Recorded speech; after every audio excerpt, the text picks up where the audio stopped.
Welcome back to part 3 of my Fangan theory video. So the next character we're going to talk about is Rissi. As of right now, I do not have a strong opinion on Rissi. It's clear to me that right now she's implied to be a very nice girl, but I am fully aware that the fandom seems to want her to turn out to be a yandere killer just because she's tiny and cute, and I'm going to be perfectly honest with you, it's kind of an overused trend, and I kind of hope that she is a killer in a way, but I don't want her to turn out to be another yandere killer, because I'm kind of tired of seeing those, to be honest. Now, the reason why I want her to be a killer is because I think her ultimate talent is going to be a dentist or something like that. And I know everyone has different experiences, but honestly, dentists, man, they can be fucked up sometimes, and teeth. Other than hoping that she may be a future killer, as for her character development, I see her being someone that's probably going to have a lot of anxiety, especially because during the prologue, she almost got killed with that spear. So I kind of feel like she's a character that each chapter, each time when somebody dies, until the point where maybe she will turn out to be the killer, I'm guessing that her anxiety is going to continue building up, and maybe she's going to have a breaking point. Either maybe somebody that she cares about ends up getting killed, or turns out to be a killer, or just the build up of anxiety kind of makes her make dumb decisions. I feel like if she does end up killing, she would be a character that kills because of a self-defense, or maybe she thought she was in a situation where she needed self-defense. That's what I'm guessing. Anything that will push away from the yandere lolly killer trope that I just don't want to see it. I've seen it too many times. But yeah, that's how I feel about Rizzy. I actually hope that she does develop nicely with Scarlet, and I kind of do feel like maybe if Scarlet ends up dying, that might be the point where Rizzy might lose it a bit. Just a little bit. That's just how I feel. So the next character is Twin. And you know how with Grips, I actually kind of had a detailed reason analyzing his bio to why I kind of just don't trust the guy? I don't have a good reason for Twin, I just don't trust him.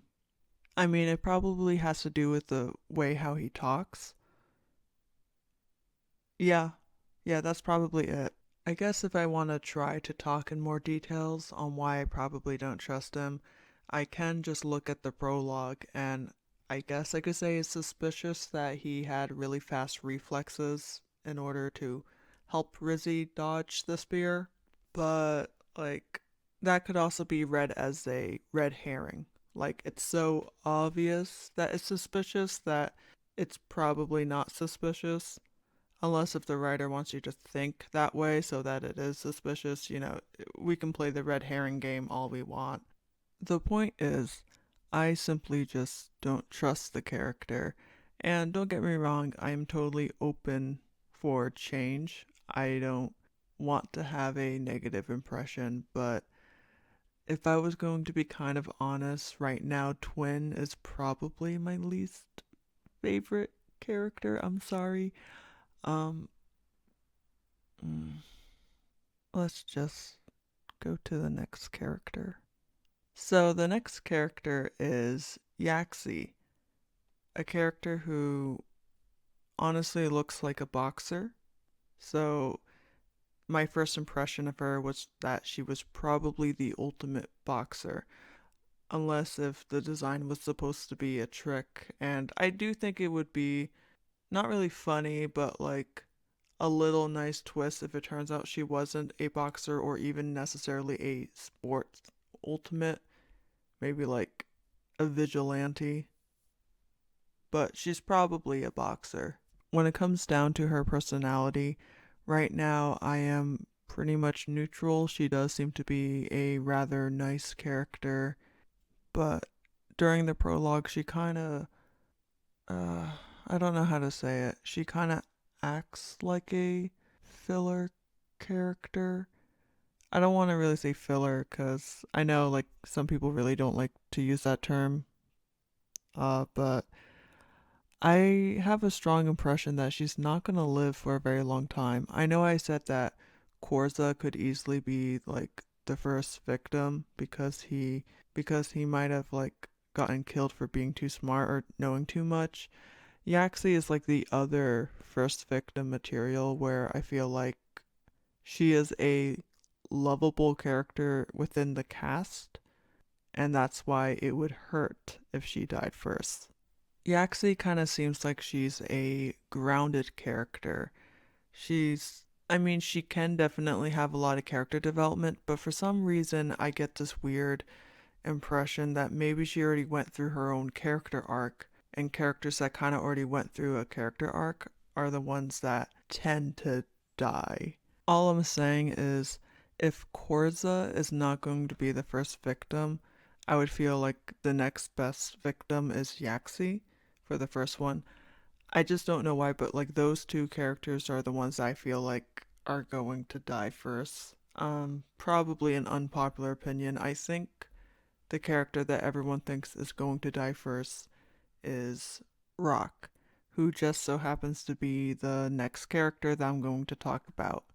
So I guess I kind of have a little bit of an unpopular opinion about Rock. At first, I didn't have a strong impression of him, but the more I kind of just sat down and thought about it, the more I kind of realized the potential this character does have to be an interesting foil to the main protagonist. Let me just go off on a mini tangent right now before I actually talk about that little theory I had. So, the thing about Rock that stands out to me is that he's clearly meant to be an optimistic character, which in Danganronpa, there's always at least one of those somewhere. And the thing about optimistic characters is that while I feel like a lot of people tend to think that optimistic characters are the easiest to write, I always found them to be one of the most difficult to write because it's very hard to write an optimistic character without revealing your own ideology as a writer. Not saying that I'm going to analyze people, but sometimes it just happens. But, anyways, so with Rock, at least within the bio, it's implied that he kind of went through a lot during his childhood, but ended up deciding to have a positive, optimistic outlook, and I assume he likes to make puns to make people laugh, or at least to make at least one person laugh, to make himself feel better. Whatever the case, he does seem to be a little bit more complicated than just pun machine, the way how I guess most people are viewing him. And going back to that mini theory that I had before, now that I think about it, I kind of feel like Enigma can be a character that actually has a more pessimistic outlook in life, or possibly another character will have that, maybe Anon. But I feel like that could be an interesting foil if that would be the case, if Enigma is actually a bit pessimistic, while Rock is actually a bit optimistic. Personally, I always like seeing just like foils in general because they're always fun to analyze, and it's fun to see not only that they are against each other, but why are they against each other, because that can create a lot of character development just on that alone. I like it. Of course, though, this is kind of a far reaching theory, and I kind of highly doubt that's gonna happen. I'm probably 100% wrong, but it was just like it's just something interesting that kind of came across my mind, and I wanted to share it. And finally, the last character is Pocket, another character that I am looking forward to, mainly because of his dynamic with Cross, the character. I mentioned this tidbit in Cross's part. I like to see two characters kind of acting like rivals. I like to see them go at each other's throats. Oh fuck. I didn't talk about Rock's ultimate talent. It's something that has to do with rocks. Yeah. Okay, back to Pocket. Yeah, so I do like to see characters fight, and the main reason why I like to see characters fight is just because one, it's entertaining, and two, I can really analyze the character even more because I talked about this before, but just repeat myself. I find when two characters are fighting, that's one of the easiest ways to really develop a character because you can basically just look at it deeper, ask the deeper questions. Why are they fighting? Why do they feel the need to fight? Why do they have the energy to fight? What exactly? Well, I'm repeating myself, but like, what's behind the fighting? Are they fighting over ideology? Are they fighting over because ego? Are they fighting over because of what? Personally, I always liked when characters are fighting over ideology or it's just something ruthlessly petty. Those are like my two favorite stuff. I like it. I like chaos. But you already knew that about me.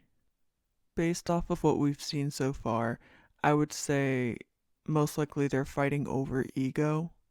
Based off of Pocket's bio, it's very clear that he has an ego. In fact, he kind of acts like somebody who is Dunning-Kruger effect with two legs. I know I already used that once, but you can have two of them. You can have two. Nothing wrong with that. And then we have Cross, the character, who also seemed to have an ego. So, yeah, I think it might be kind of clear on why they're fighting because two people with an ego, and if they clash, they fucking clash hard. But I do hope there's a bit more to it than that.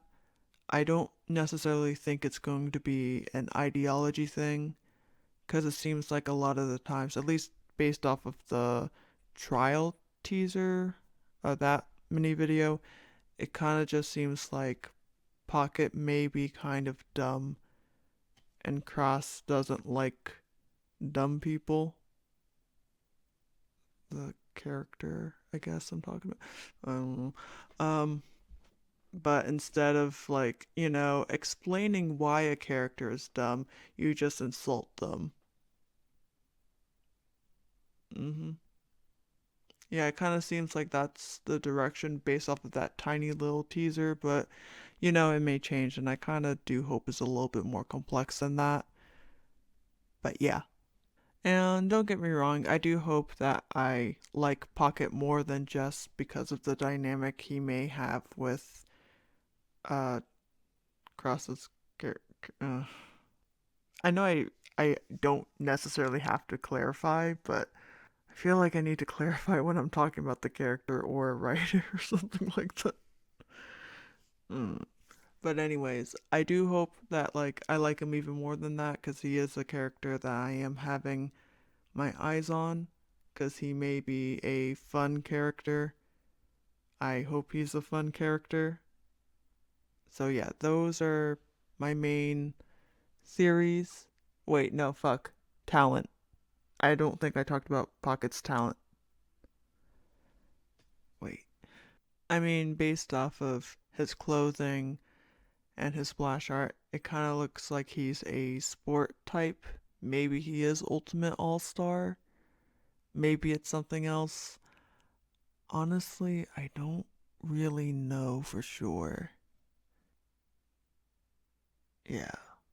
So, this video kind of ended up being a lot shorter than I expected, so I guess to pad out the time for fun, uh, I guess I could talk about shipping. Yeah, why not? Hmm. So, I don't really have any strong ships at the moment. I only have like possible ships. Like, I'm looking forward to the dynamic between Rissi and Scarlet. That looks fun. And I mean, I like a good rivalship in general. No, I shouldn't say that. No, I shouldn't. Just depending on how the pocket and cross dynamic characters play out, I might like it, or maybe it's just like me rooting for each other to kill each other. I don't know. I like chaos. I already said that though. Let me think. What else? Ships. Uh, Cancel X herself. Yeah. I guess I kind of do want to ship Anon with someone just 'cause he's such a twink, but I don't really know. This is like the most unpassionate ship talk ever. Oh, um, well, yeah, you could. I'm not really that passionate about ships yet. There isn't.